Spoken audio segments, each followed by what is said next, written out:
चार बहू की सास। माला की चार बहू, राधिका, रजनी, गुड़िया और रीना, चारों की शादी एक ही घर में हुई है।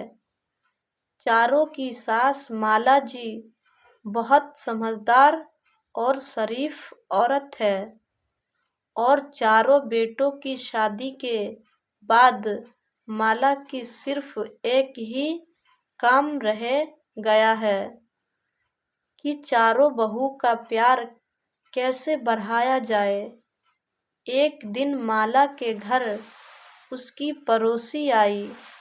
माला, तू तो बहुत खुशकिस्मत है, तेरी चारों बहू तो बेहद सुंदर है और तेरा ख्याल भी रखती है। तुम्हें तो घर के काम काज की चिंता ही नहीं रहती होगी।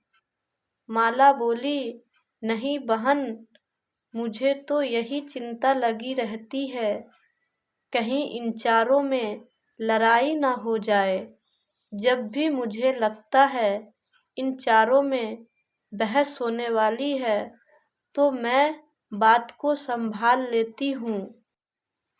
माला की पड़ोसी बोली, ये बात तो सच है।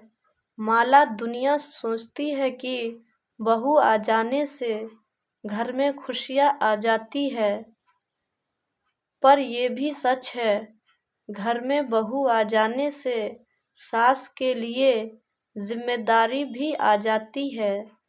अभी ये दोनों बात कर ही रही थी कि लड़ने की आवाज़ आई। रीना बोली, मैं एक बार झाड़ू लगाई हूँ, दोबारा नहीं लगाऊंगी। गुड़िया, तुम्हें झाड़ू लगाना ही पड़ेगा, तुमने इतना गंदा झाड़ू लगाया है, लग ही नहीं रहा है कि तुमने झाड़ू लगाया है। बहू में इस तरह की लड़ाई देखकर माला की पड़ोसी डर जाती है और माला को समझाने लगती है कि तेरी बहू काम कम करती है और लड़ाई ज़्यादा करती है। माला, तुम्हें इनकी लड़ाई कम करने के लिए कोई न कोई रास्ता निकालना ही पड़ेगा। ये कहकर माला की पड़ोसी चली गई। अब माला दिन रात यही सोचती रहती, इन बहू का आपस में प्यार कैसे बनाए रखे। अपनी सारी बहू को इकट्ठा किया और कहा, माला, तुम चारों आपस में लड़ती झगड़ती रहती हो, इससे ना तो घर चलता है और ना तो जिंदगी। इसलिए बस ये बता दो, चाहती क्या हो। रीना, माँ जी, हमें अलग अलग घर दे दो। माला, मेरे पास इतना पैसा नहीं है कि मैं तुम चारों को अलग अलग घर बनाकर दूं। राधिका बोली, माँ जी, ये घर भी तो बहुत बड़ा है, इस पर 4 मंजिल बनवा दो और हम चारों को दे दो। माला, मैंने अपने चारों बेटों को बहुत प्यार से पाला है, इसलिए मैं नहीं चाहती कि तुम लोगों की वजह से मेरा घर टूट जाए। मेरे चारों बेटे अलग अलग रहे और मेरा क्या, तुम चारों में से किसके पास रहूंगी। माला की ये बात सुनकर चारों बहू चुप हो गई। चारों में से कोई भी माला को अपने साथ नहीं रखना चाहती थी।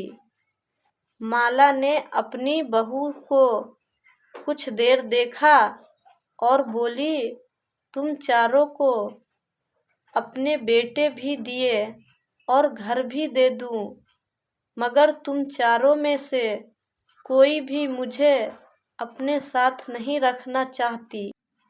ये कहते हुए माला की आंख भर आई और वह उन चारों बहू के काम बांट दिए और वह उन सबसे कहा कि कोई भी आपस में नहीं लड़ेगा।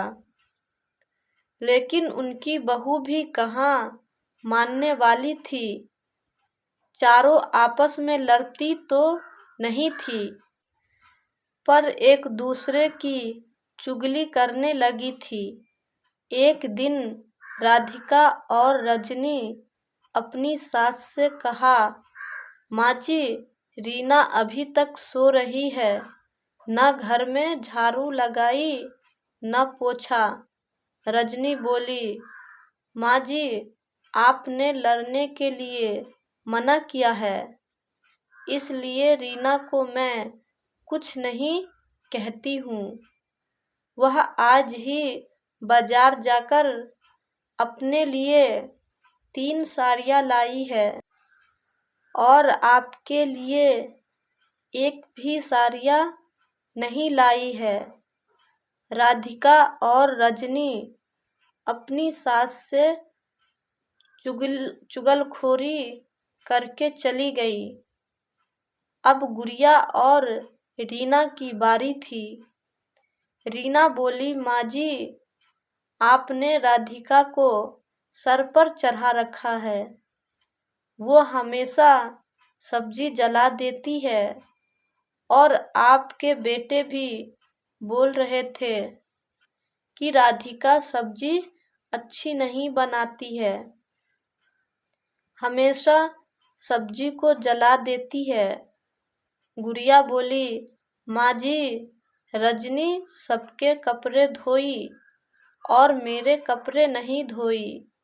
मैं खाना बनाती हूँ तो सबके लिए बनाती हूँ ना।